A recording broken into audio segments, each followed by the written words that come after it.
ಸಾಯಿ ಶ್ರೀ ಸಾಯಿ ಜಯ ಸಾಯಿ ಜಯ ಜಯ ಸಾಯಿ. ಇದು ಸದ್ಗುರು ಸಾಯಿಬಾಬಾರವರ ರಕ್ಷಾ ಮಂತ್ರ. ಈ ರಕ್ಷಾ ಮಂತ್ರವನ್ನ ಪ್ರತಿನಿತ್ಯ ಹೇಳ್ಕೊಳ್ಳೋದ್ರಿಂದ ಗುರುಗಳ ಸಂಪೂರ್ಣವಾದಂಥ ಅನುಗ್ರಹ ನಮ್ಮ ಮೇಲೆ ಸದಾ ಇರುತ್ತೆ. ಯಾವಾಗಲೂ ಕೂಡ ದೊಡ್ಡವರು ಒಂದು ಮಾತನ್ನು ಹೇಳ್ತಾರೆ, ಗುರುವಿನ ಗುಲಾಮನಾಗುವ ತನಕ ದೊರಕದಯ್ಯ ಮುಕುತಿ. ಗುರುವಿನ ಗುಲಾಮನಾಗೋದು ಅಂದರೆ ಶರಣಾಗತಿಯನ್ನು ಕೊಡೋದು ಅಂತ. ನಾವು ಪರಿಪೂರ್ಣವಾಗಿ ಗುರುಗಳನ್ನ ನಂಬುವಂಥದ್ದು, ಪರಿಪೂರ್ಣವಾಗಿ ನಮ್ಮನ್ನು ನಾವು ಗುರುಗಳಿಗೆ ಅರ್ಪಣೆಯನ್ನು ಮಾಡಿಕೊಳ್ಳುವಂಥದ್ದು ಅಂತ. ಆಗ ಮಾತ್ರನೇ ಗುರುಗಳು ನಮ್ಮನ್ನ ಸದಾಕಾಲ ಬೆನ್ನೆಲುಬಾಗಿ ನಮ್ಮನ್ನ ಕಾಯ್ಲಿಕ್ಕೆ ಸಾಧ್ಯ. ಇಲ್ಲ ಅಂದರೆ ಯಾವುದೇ ದೈವವೂ ಕೂಡ ನಮ್ಮ ಕೈಯನ್ನು ಹಿಡಿಯೋದಿಲ್ಲ. ನಂಬಿಕೆನೇ ಇಲ್ಲ ಅಂದಮೇಲೆ ಯಾವ ತಾನೇ ಬಂದು ನಮ್ಮ ಕೈ ಹಿಡಿತಾರೆ? ನಾವು ಯಾರನ್ನಾದ್ರೂ ನಂಬಿದ್ರೆ ತಾನೇ ಅವ್ರು ನಮ್ಮನ್ನ ಕಾಪಾಡ್ಲಿಕ್ಕೆ ಸಾಧ್ಯ.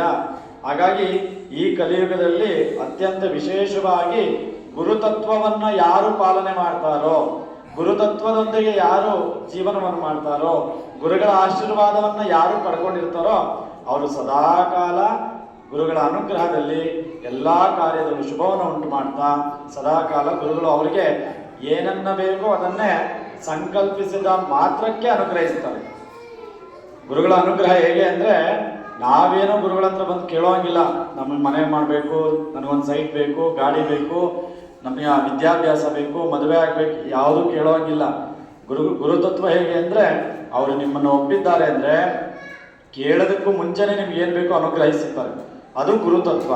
ಆ ಗುರುತತ್ವವನ್ನು ನಾವು ಪಡ್ಕೋಬೇಕು ಅಂದರೆ ನಾವು ಸದಾಕಾಲ ಗುರುಗಳ ಅನುಗ್ರಹದಲ್ಲಿ ನಾವಿರಬೇಕು. ಅವರ ನಿರಂತರ ಸೇವೆ, ನಿರಂತರ ಧ್ಯಾನ, ನಿರಂತರವಾಗಿ ಎಲ್ಲವೂ ಗುರುವಿಂದನೇ, ಏನೇ ಬಂದರೂ ಗುರುವಿನಿಂದನೇ ಬಂತು ಅಂತೇಳಿ ಪ್ರಾರ್ಥನೆಯನ್ನು ಮಾಡ್ಕೊಳ್ತಾ ಇರಬೇಕು. ಆಗಷ್ಟೇ ಗುರುಗಳು ನಮ್ಮನ್ನು ಕೈ ಹಿಡಿದು ಕಾಯೋದಕ್ಕೆ ಸಾಧ್ಯ. ಇವತ್ತು ಅತ್ಯಂತ ವಿಶೇಷವಾಗಿರ್ತಕ್ಕಂಥ ದಿನ. ನಿಜವಾಗ್ಲೂ ನೀವೆಲ್ಲ ಪುಣ್ಯವಂತರು ಅಂತ ಹೇಳ್ತೀನಿ. ಕಾರಣ ಗುರುಪುಷ್ಯ ಯೋಗ ಅಂತ ಹೇಳುತ್ತೆ. ಗುರುಪುಷ್ಯ ಯೋಗ ಅಂದರೆ ವರ್ಷದಲ್ಲಿ ಒಂದು ದಿನ ಮಾತ್ರ ಪುಷ್ಯ ನಕ್ಷತ್ರದಂದು ಗುರುವಾರ ಅಥವಾ ಗುರುವಾರದಂದು ಪುಷ್ಯ ನಕ್ಷತ್ರ ಬರುವಂಥದ್ದು ಅತ್ಯಂತ ವಿಶೇಷ. ಗುರುಗ್ರಹದ ನಕ್ಷತ್ರವೇ ಪುಷ್ಯ ನಕ್ಷತ್ರ. ಆ ಪುಷ್ಯ ನಕ್ಷತ್ರ ಬರುವಂಥದ್ದು ವರ್ಷದಲ್ಲಿ ಒಂದು ಗುರುವಾರ, ಅದು ಇವತ್ತಿನ ದಿನ. ಈ ವಿಶೇಷ ದಿನ ಆ ಗುರುವಾರ ಪುಷ್ಯ ನಕ್ಷತ್ರ ಬಂದಿದೆ.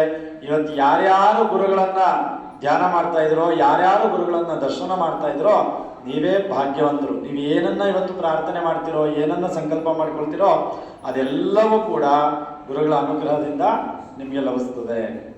ಇವತ್ತು ಆ ನಿಟ್ಟಿನಲ್ಲೇ ನಮ್ಮ ಮಂದಿರದಲ್ಲಿ ಈ ಗುರುಪುಷ್ಯ ಯೋಗದಂದು ಓದುವ ಮಕ್ಕಳಿಗೆ, ಯಾಕಂದ್ರೆ ಇವಾಗೆಲ್ಲ ಎಕ್ಸಾಮ್ ಸ್ಟಾರ್ಟ್ ಆಗ್ತಾ ಇದೆ ಎಲ್ಲ ಮಕ್ಕಳಿಗೆ, ಹಾಗಾಗಿ ಓದುವಂಥ ಮಕ್ಕಳಿಗೆ ವಿದ್ಯಾಭ್ಯಾಸದ ಅನುಕೂಲವನ್ನು ಆಗಬೇಕು, ಅವರಿಗೆ ಗುರುಗಳ ಅನುಗ್ರಹ ಆಗಬೇಕು ಅಂತೇಳಿ ನಮ್ಮ ಮಂದಿರದಿಂದ ಅವರಿಗೆಲ್ಲ ಒಂದು ಪೆನ್ನನ್ನು ಪೂಜೆ ಮಾಡಿ ಗುರುಗಳ ಅನುಗ್ರಹ